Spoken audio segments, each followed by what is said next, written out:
Hello, everybody. Welcome to another episode of the ProductLed podcast. Today, we're going to be going through a really cool story of how Tally.so went from 0 to 2 million ARR in 5 years, just under 5 years. And so this is a fantastic growth journey. And you're going to learn from Marie, who is the founder herself. And she's built a tiny but mighty team of 5 that is kicking some serious butt in the form space. And so this is definitely going to be a helpful episode if you are in a commoditized space. You want to learn how to stand out and build a sustainable business that actually has a true moat that is hard to copy. And we're going to dig right into that. So Marie, welcome to the ProductLed podcast. So awesome to have you here. Yeah, thank you so much for inviting me. Awesome. So for those that don't know, like Tally.so, it's a very simple, like even on your website, your main value prop, it's like the simplest form creator. Like some people might have used Typeform. They're like, yeah, that's different, but it can get very expensive. And then there's Google Forms and it's like, yeah, but like they suck in a lot of ways. I mean, we use Google Forms, but there's ups and downs for all these things. So what was the initial kind of thing where you're like, you know what, the forum space is quite competitive. There's a lot of options. Why do we need another one? So what was your kind of reason there? Because you dedicated 5 years of your life to this. Yeah, indeed. I think it's very similar to what you mentioned. Like we used forms before in previous jobs. I have a background in marketing, so I had used several form builders. Filip, my co-founder, had built forms because he's a full stack engineer. He has had startups before. And we kind of figured like, everyone has used Google Forms, but it just doesn't look like we want it to look, it's just not very customizable. It does the job. It's pretty powerful actually, but just the design, is not up to standards for most of the companies. So you might want to use it internally, but you definitely don't want to send it to your customers. That's the vibe that we had. And then at the time, we also used Typeform for another project, and we loved the design, but it just became really expensive because they had this volume-based pricing. You collect 10 answers, I think, in the free tier, and then you hit the paywall. And we just thought that's like really not a nice experience. Like, why would I, my form is successful. I want to collect even more responses, and then I kind of need to pay for that. So we just didn't like that experience. It was kind of a pain that we had ourselves, and we wanted to solve it. At the same time, we started using Notion as well, and we loved just spending time in this product. We loved using it. We loved how community-backed it was. So we just kind of like started thinking, what if we can make the Notion of forms? Notion kind of managed to make note-taking fun. Can we do the same to forms? Because traditionally they're just super boring. Can we make something that is fun to use, that people, like to spend time and like to build with, and that is affordable as well? Because we started out as indie hackers, we're bootstrapped, not VC-backed. So how can we do that? And that's kind of how Tally was born in a nutshell. Yeah. And again, definitely, as soon as you mentioned it, we're like the Notion for forms. It's like, yeah, I totally see that now with your entire branding approach too. That definitely sounds like it was a really good role model of a company for you to kind of go through. What does that look like? How could we be more like Notion in that regard? Now, for that piece, what is like your big end game for Tally.so? Is that like just to build it to be a sustainable business and highly profitable? Is it to one day exit? Is it to merge with, let's say, a Notion or something like that? What does that kind of look like for you? Or like, what are you working towards? It changed a bit because in the beginning, we just wanted to build like a sustainable lifestyle business for our family. So it's just me and Filip. So Filip is my co-founder, but also my partner in life. We have 2 kids together. So the idea was like, can we make something that just pays the bills, right? And we actually wanted to become digital nomads and travel and just work on this thing on the side. That was the idea. It turned out a bit different, but I think as the product grew, we became a bit more ambitious as well. And, we started growing the team. It's not something you can run with 2 people. We're 5 now. It's still a very small team, but the user base grew to 500,000 people. So it's hard to sustain that with a small team.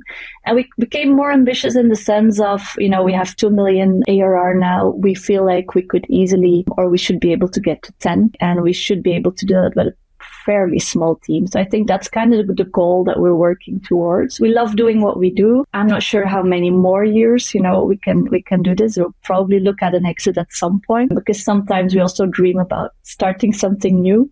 But for now, we're good with the running and growing Tally. It's pretty challenging for us. So yeah, unsure what the very long term will bring, but that's kind of the goal that we are working towards.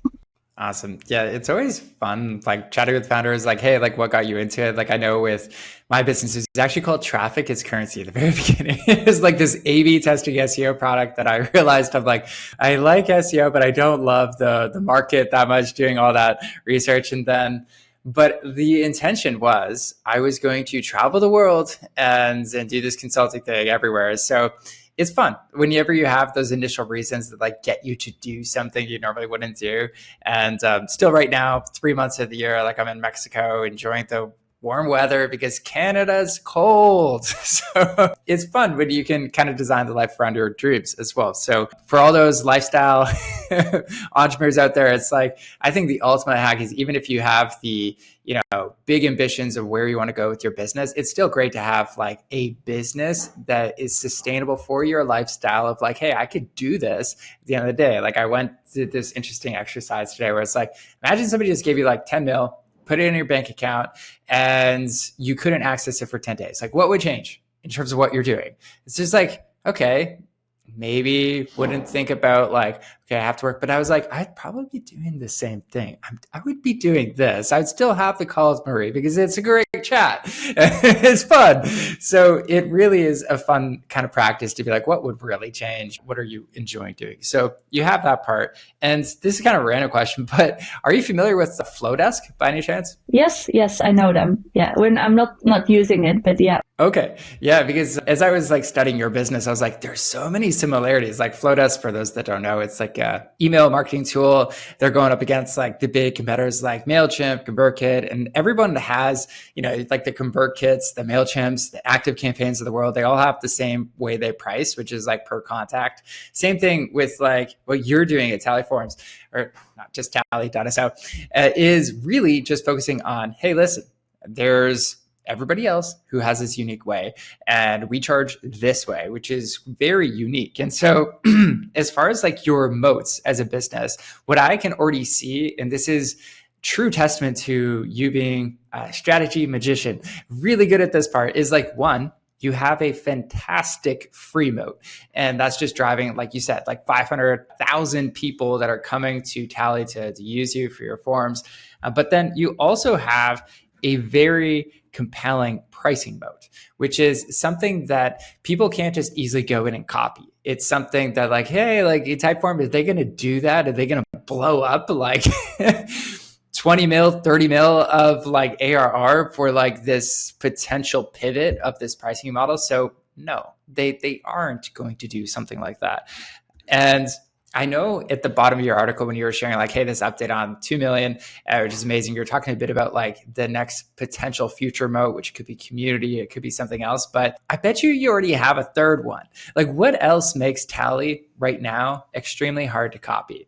And it's a good question because we have a lot of copycats recently. So there's a lot of people also because we build in public and we share these numbers, there's a lot of people that are trying to do the same thing. I think having an idea is not the most valuable thing. Like everyone has ideas, but the true, the hard part lies in the execution. And so you can try to exactly copy it, but that also means that you need to show up every day for 5 years and actually do the work. So I think that's one part where a lot of people don't manage just to do that, right? It's doing a lot of boring tasks. It's showing up every day. It's not always the most, sexy part about doing business. Like we found our first users just by doing cold outreach. We did that for 6 months in a row, literally sending DMs to people, waiting for a reply, following up.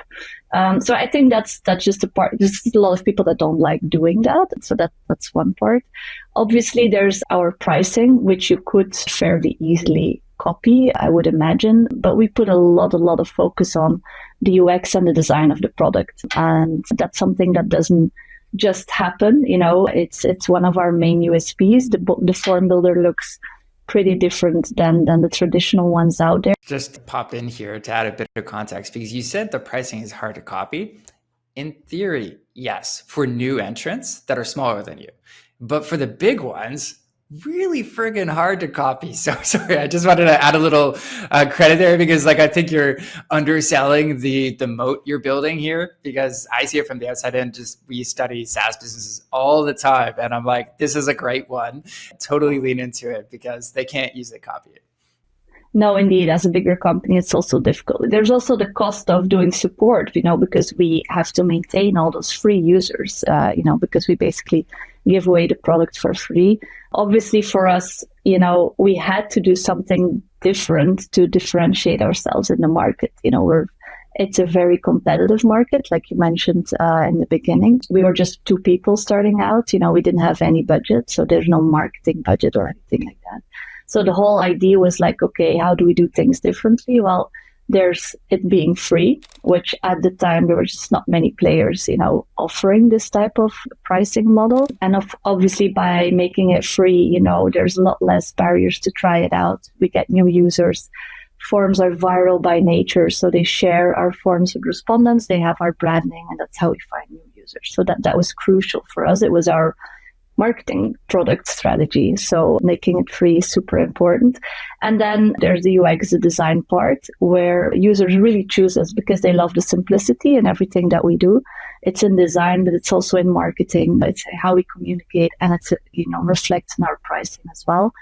And then the third part is our story. We are a bit of the underdogs in the space. We're bootstrapped and we build in public. And there's also not that many people doing that. And I think that combination kind of makes us unique. We share everything. We're very open about, the ups and downs, and that kind of translates into content that is relevant for other startup founders. Why do that?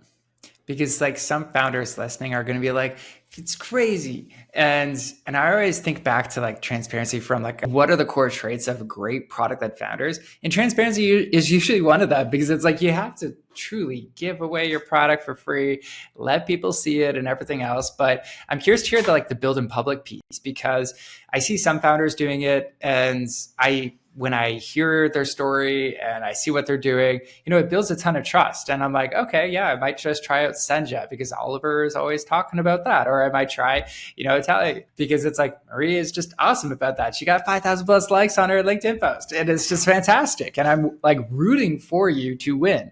So tell me, like, why does it matter for the founder who's on the fence, that's shy, like, I don't want to do this stuff? What would you tell them? Well, this is why, because what you just mentioned, right? There's people cheering for you. And if they don't know the story behind it, they don't know you're a small team, they don't know how much you gave up to run this business. They maybe don't know a lot about your personal life, the fact that you're like combining this by having kids and all of that. It kind of resonates with people, and it ends up in a lot of Tally users really cheering for us and choosing us because of this story.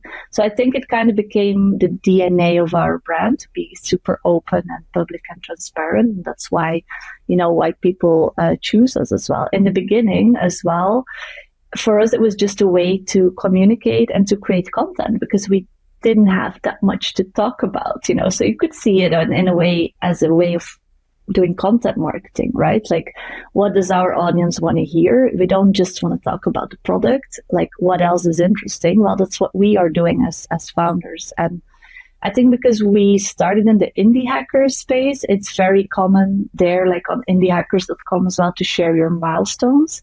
So it was kind of normal for us from the start to just, hey, it was like €100 MRR, in the beginning. And so we started sharing from that point.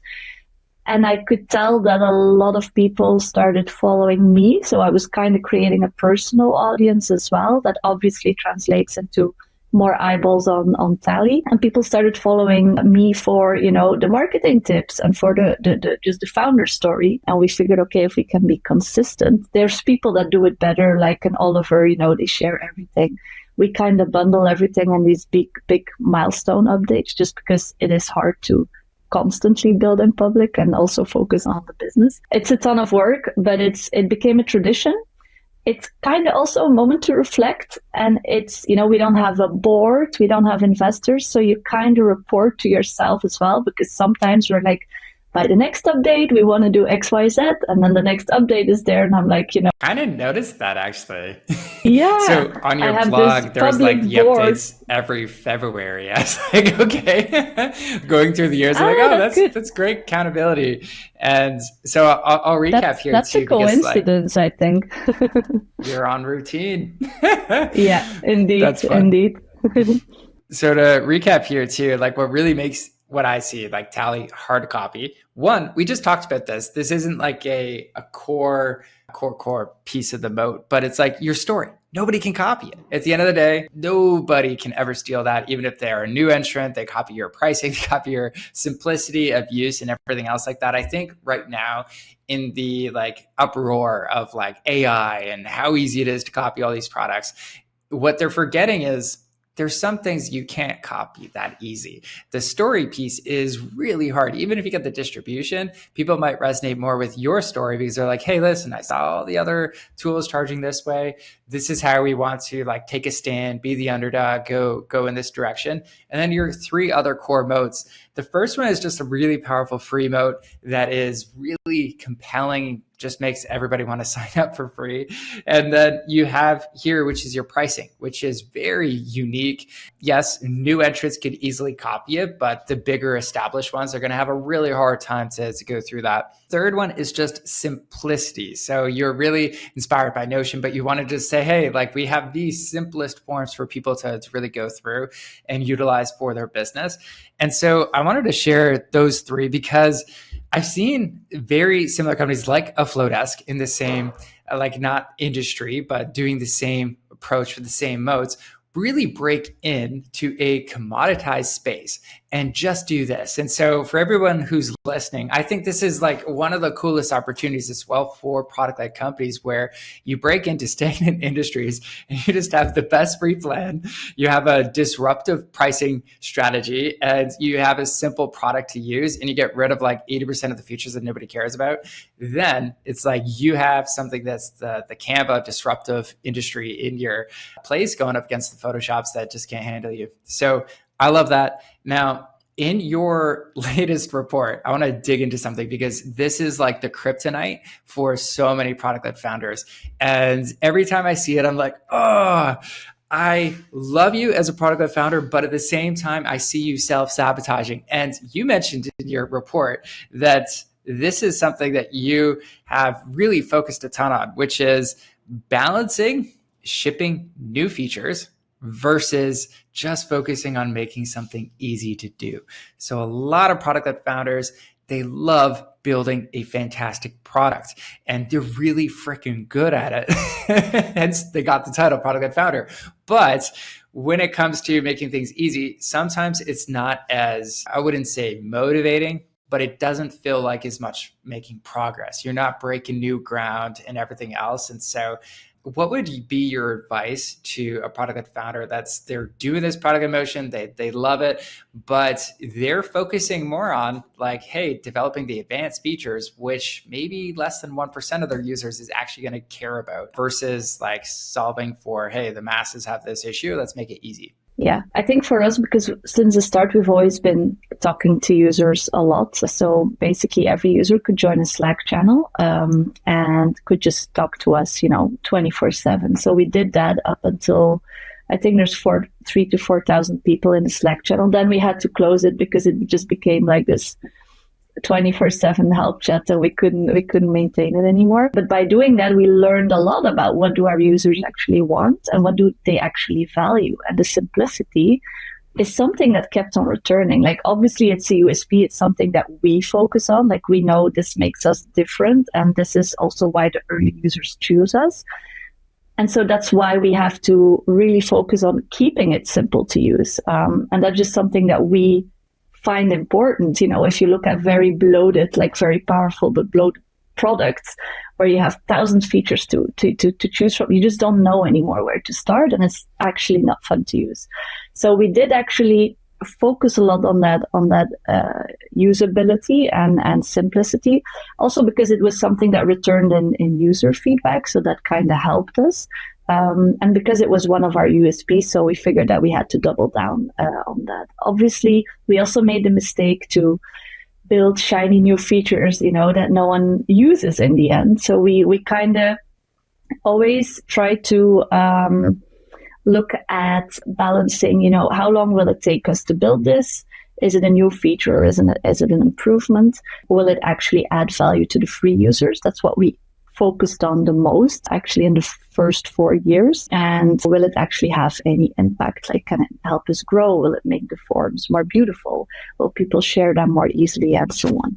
And I guess combining all of that kind of made us really work on the usability of the product instead of just building new features. But it is a tricky one. Like, it just sometimes you're like, oh, we need to make more money, or we need to grow faster, we need more paying features. I guess what also helped is that we set our own terms.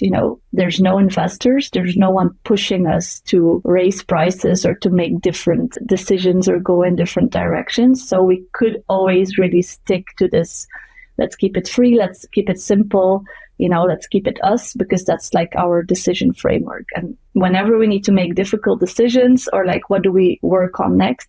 That's what we go back to. And it's really helped to write those down. Like, we did that in one of our previous posts. We literally wrote them down. And whenever, it becomes difficult, you just go to that and you can keep each other accountable. Like, will it help us with X, Y, Z? Okay, no. Let's not build it. Let's focus on something else. So I guess it's a bit of a combination of a gut feeling and then kind of like a checklist that we make for ourselves. And throughout the years, you have a bit more data. Yeah. Sounds like a decision-making framework or something like that, where it's like, does this impact the free users? Does this make it easier? Does this help them get to more value? Now, there's so much there I want to like dig more in to. First part is, you said the first 4 years, you just focused on making the free experience absolutely incredible. So there was probably some pressure to make money, grow the business. I know a lot of founders is like, if it's not growing, it's failing. And so there's that. How did you keep the focus on the free plan for the most part over those 4 years? Yeah, I think we were lucky. We designed the product in this way that it did keep growing organically. So we know that around 2% of all the free users convert to Tally Pro users. And we figured out like, okay, these are the features that they upgrade for. So we kind of implemented those pretty early on. But then for, I think, 2 more years, we didn't add any new paying features. So it was really about making the form builder easier to use, and also about making it easier to customize your forms, because that's just something that we noticed that people were looking for and that other form builders maybe focused on less. So like that customizability. And also from the mindset of, we are product-led. If the forms look better, the respondents will also be more interested in figuring out like, hey, which tool did you use? So that's just kind of the thinking behind that. And then I think it's only since last year that we, started thinking like, how can we speed up the growth? And obviously one way to do that is just to have more paid features. And we had some that had been highly requested for a while. So it was like a no-brainer to implement those right now, see how they are being used, and then move on again. But for us, the pressure of growing faster wasn't really there, because we also didn't really have the team in place. Like, our team size grew pretty slow because we didn't have the budget to hire people from the beginning. So it's a bit of a different way of working, I guess, compared to when you raise money and you build a team and then you start. Yeah. Totally. Yeah, there's a ton more pressure to grow. And so I want to get into your team structure, like how you did that. I know you got like 3 developers as well, and then we'll get into the roles and stuff later. But how do you incentivize yourself, your partner, the rest of the team to focus on, hey, let's make things easier? Like, is there specific metrics you're looking at to be like, hey, are we moving lead on this? Like, I don't know, as an example, like how many free users are using forms and how many form submissions are they doing? Like, what are you doing to say, hey, like, let's incentivize or like roll this out that makes it easier versus, this new pro feature? Yeah, I mean, we have tons of metrics. One of the things we focus on is reducing churn, for example. Churn is higher than it would be on average for other SaaS, mainly because we have a lot of project-based usage. So it's really looking at, why do people churn and how can we keep them around longer? And when it's about the simplicity, that's just literally something that we ask. We survey our users twice a year, we have a customer satisfaction survey, and we look for the paper cuts. So we don't look for the new features because we know what the features are and we will build them at one point, but we really look for the small improvements that, increase the delight, that make people love the product. And those are the ones we focus on. And I think because we've gotten pretty far with just the two of us before the team joined, so we can explain what the formula is behind our growth, and the team can see that this works as well. So whenever an engineer implements a new feature, we track it. They immediately, after a few hours, see like, oh, hey, 4,000 people have actually turned my multiple choice block into a checkbox block, which is something that was not possible before.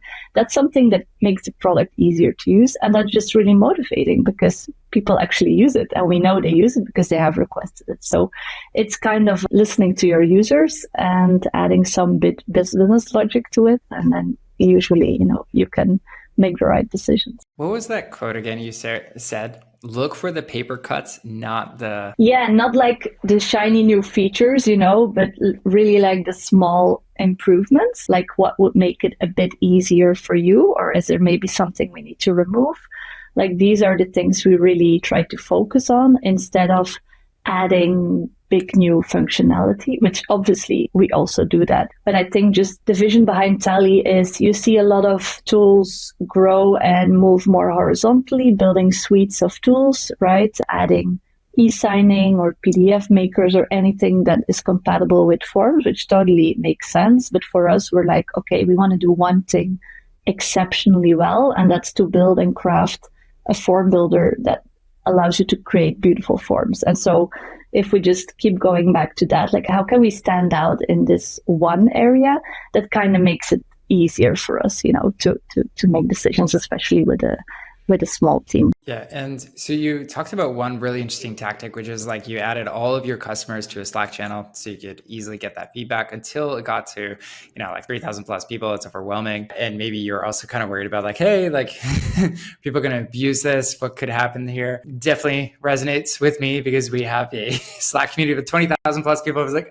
it was easy to manage at 100. And then when you get to like 20,000, you're like, God, this is crazy. So what are some of those ways that you've now identified or like tactics that you found have helped you identify like, hey, these are the paper cuts that people are struggling with? Because like in our program as well at ProductLed, like what we go through is we kind of have like, hey, here's like what success looks like for the beginner, like free plan, then for the pro plan.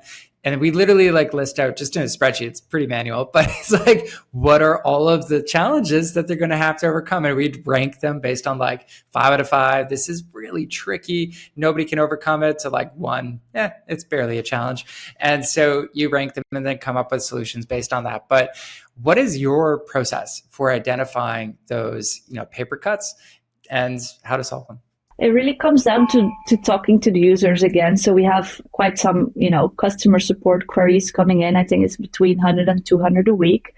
And so from those on a weekly basis, we distill learnings. So we don't just reply, but, the learnings of those get communicated to the engineers or to Filip, who is the product owner. So we can actually improve based on user feedback. That's one step.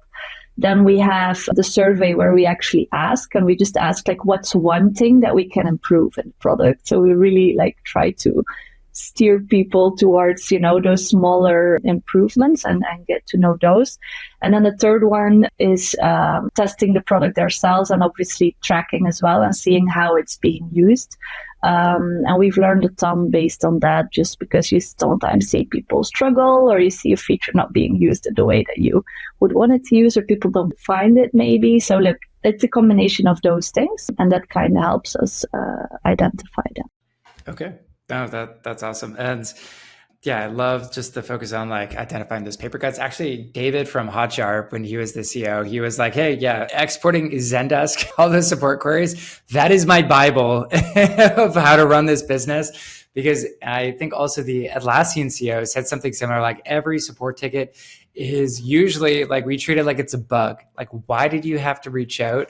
That's stupid. It should just be obvious for you to do that in the product. And so funny you mentioned that as well. I think that for a lot of other product founders, like use that, look at those queries to see, hey, how can we solve that? Now, I know we're wrapping up here too. Looking back in your journey, what would be like the one or two things you would have changed earlier on to accelerate growth? And really not just, it doesn't have to be relevant to growth. It could also be from a founder mindset. Like, what are some of those things that you have found have helped you level up and approach growth differently? I think we would have hired sooner. We waited pretty long. We were a bit risk averse as well, just because we were very careful with the budget. And I think growing the team, it's kind of a first, scaling exercise that you have to go through, and it slows you down. It's a new phase of the company. You need to start managing a little bit more instead of just doing everything yourself. We waited really long with that, years. I think we would have done that a lot earlier. Like from the moment it became possible to actually pay someone, just, find the right person and grow the team, because we got to a point where we got like overwhelmed by just doing customer support. We were not focusing on building or marketing, growing the product. We were just answering users, and that really helped us because we learned a lot, but obviously, it doesn't scale. And so we waited too long with hiring. So I think that was one. I mean, seems obvious now, but it wasn't for us at the time. We also tried to build a remote team, which in the end for us seemed pretty hard. We found we had some communication issues. We had time zone, issues. We didn't really manage to build like a team culture. Well, then we switched completely to having an in-house team. We go to the office every day. We have an office now in Ghent, the city where we live, and everyone is in here collaborating and working together, which has really proved to be a lot more productive for us. And then I guess I would also just ask for advice. And so you get a lot of advice, especially when you build in public, a lot of unsolicited advice as well. But just ask people that are just a few steps ahead, not someone that is doing double the revenue than you are doing, but someone that is maybe 1 year or half a year ahead. And I feel like those people are usually very willing, to share or just to talk through your problems. And you can just ask, and you can get a no, and that's the worst that can happen. So basically, get out of your bubble and just ask other people, how they approach things. That's something that I didn't do a lot in the first years, and I'm really trying to focus on more now. Yeah. Well, that's how we learn. I love that advice. Mm-hmm. And so you had 5 team members, 3 are engineers, and then is one other support, or what's the breakdown look like? Yeah, so it's 5 full-time people, 1 person full-time support, and he is helped by 2 people that are remote. So they're based in the States just to cover the time zones, and they work like a few hours a day. So it's more of a side project for them, and they basically cover the support tickets that come in during the night for us. And then my co-founder Filip, he's full stack engineer, so he builds and designs the product. And there's 2 engineers actually since last week, 2 engineers helping him with that. And then there's me. I do a bit of everything. I have a background in marketing. Yes, something like that. And then there's one, Anita, she's based in the UK. She's more of a technical content writer. So she started helping us last year with like writing documentation for the help center, and is now like helping us 1 day a week with writing blog posts, writing customer stories, writing newsletter, more like content. And so, that's kind of how the team looks like. Awesome. Yeah, I love it. Nice tiny team as well. That's fantastic, because a tiny team can honestly usually outperform a bigger team. As long as it's focused, it's doing the right things. So where can people find out more about you? I know you're super active on LinkedIn. We'll drop the links to the show notes there where they can check you out. But is there any other places other than like go to tally.so, get your free forms that people should check out? It's tally.so. I'm mainly active on LinkedIn and Twitter. It's at Marie Martens. And then we have our blog. That's where we share everything that happens behind the scenes, and that's blog.tally.so. Awesome. We'll definitely add that to the show notes. And thank you so much for coming on, Marie. This was a blast going through it. I learned a lot. I got 2 pages of notes, so this is always fun. And I'm rooting for you to get to the 10 bill as fast as possible. Thanks so much.